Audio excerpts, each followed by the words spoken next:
Okay, I just came to my creative space so that I can talk and record this because I was just again uh, reconfirming or reaffirming my thoughts by speaking.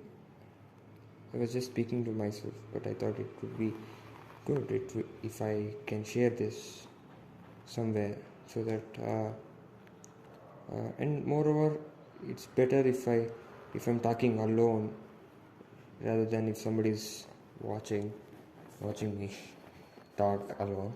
So I came here so that nobody's here. Okay, so what I wanted to talk about is the difference uh, between skilled and an artist, skilled person and an artist. I mean, this thought came to me only when I was thinking that in today's concert, if if what do you say, a well-known musician, if he asks, "I saw your work. I want you to explain about your blog on are you truly an artist?" So here's what I would say. So first I would begin with I don't know whether it's a trap, it's some kind of a trap, but and anyway I'll just express my views. Okay, before, so I think the first thing is I'll start with the difference between a skilled person and an artist. A skilled person may not be an artist, and I think that this difference itself is the game changer. So you might be a vocalist, a violinist, mridangist, flautist, whatever. When you can play an instrument, you are a skilled instrumentalist. When you are skilled, when you can sing very well, you are skilled vocalist. That's it. Okay, but to be an artist is someone who is in connection, who is in contact with the creative dimension. So a person who is in contact with the creative dimension, and only that person can be called as an artist, right? So how do we know whether someone is in contact with the creative dimension? Because we can know that by seeing his work, right? If the work is purely original, he's an artist. Because even he doesn't know where the art is coming from, right? Because it is coming from the creative dimension, which is purely out of your rational, logical thinking mind. It is coming from somewhere else, or you can say it is a part of your brain, but still the unknown part. It is something which happens at that particular time. New nodes are connected, right? So you don't know about that particular idea until those nodes are formed. Those neurons or the network of neurons are bridged together. So anyway, let's say that creative dimension will give you the original ideas, and that makes you an artist. And unless you are creating something original, I'll tell you, you are not an artist. So to make it even better for understanding, I'll tell you in the perspective of how all the classical Carnatic musicians especially understand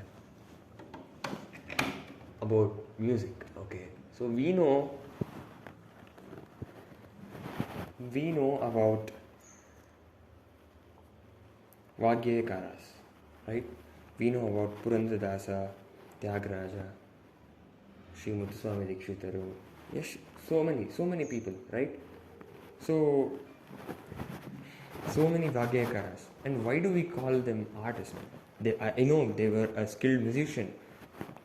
Sri Tyagaraja could recite so many Ramanama Japas.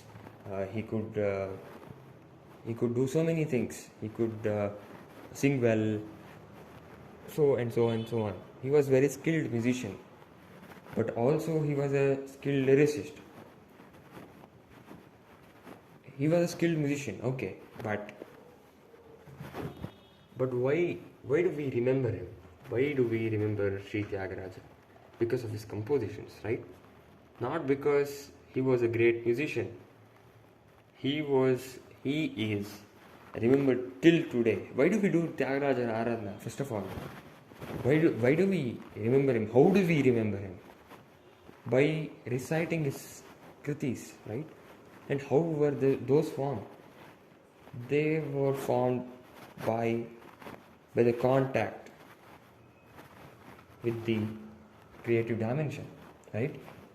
They're all original works.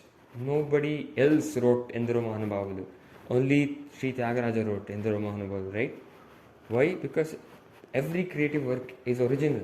It should be original because it is directly coming from the creative dimension, and there is no other way.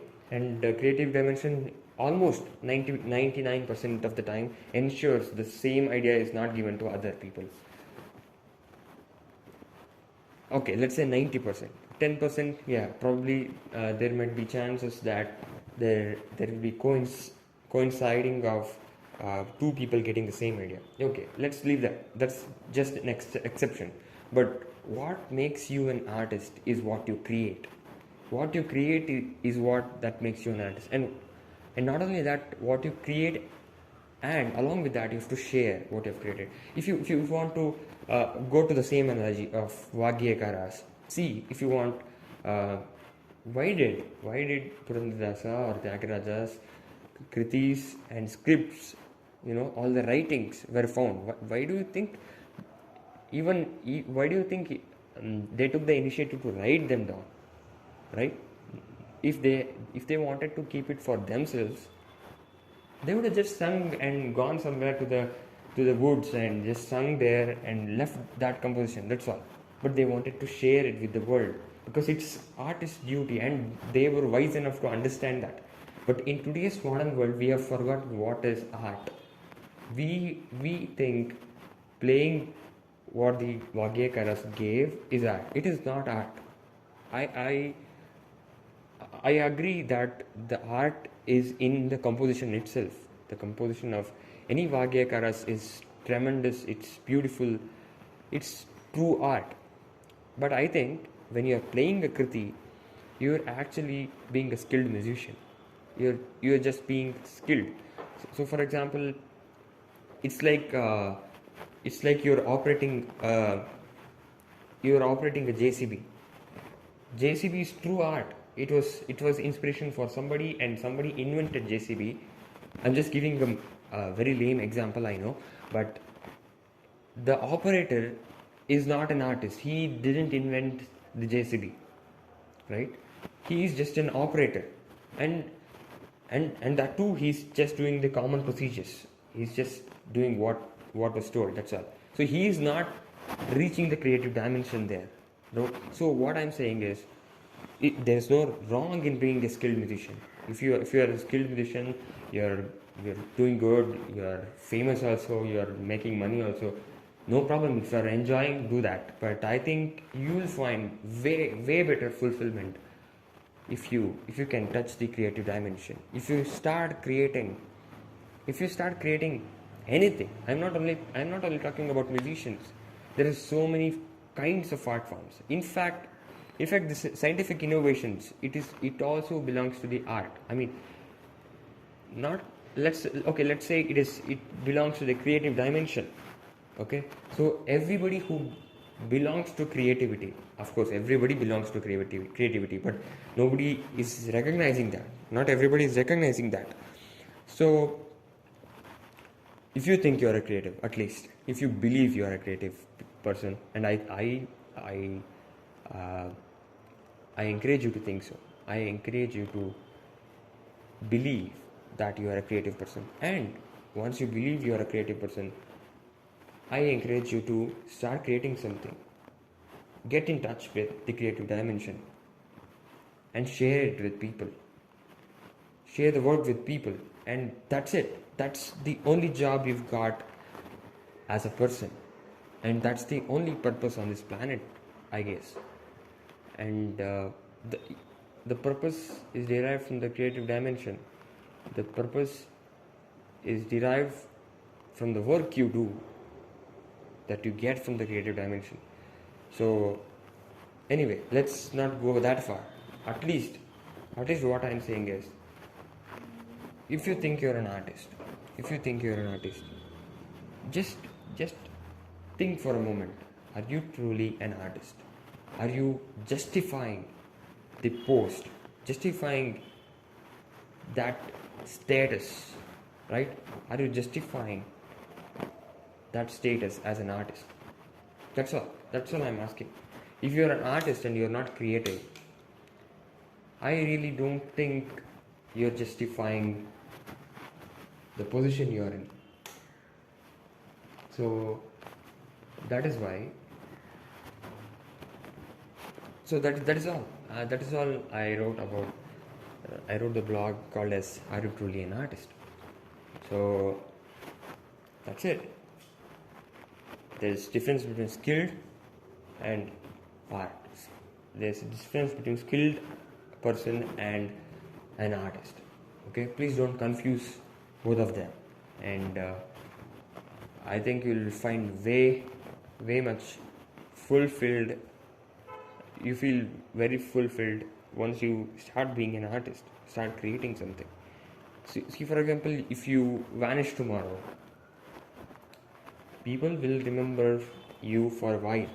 I mean, there are legends, musicians, right? But I'll tell you, they'll be remembered for what, 100 years? Max, right? But you know why Vagyakaras will be remembered more than a century? Because they were in contact with the creative dimension. Their work stays. It continues to stay forever. And that is the power of an artist. He can choose to live even after he dies. So I leave you with that. Just think about it. Think and justify whether you're truly an artist. Are you creating and sharing? Are you in contact with the creative world? Think. Are you truly an artist?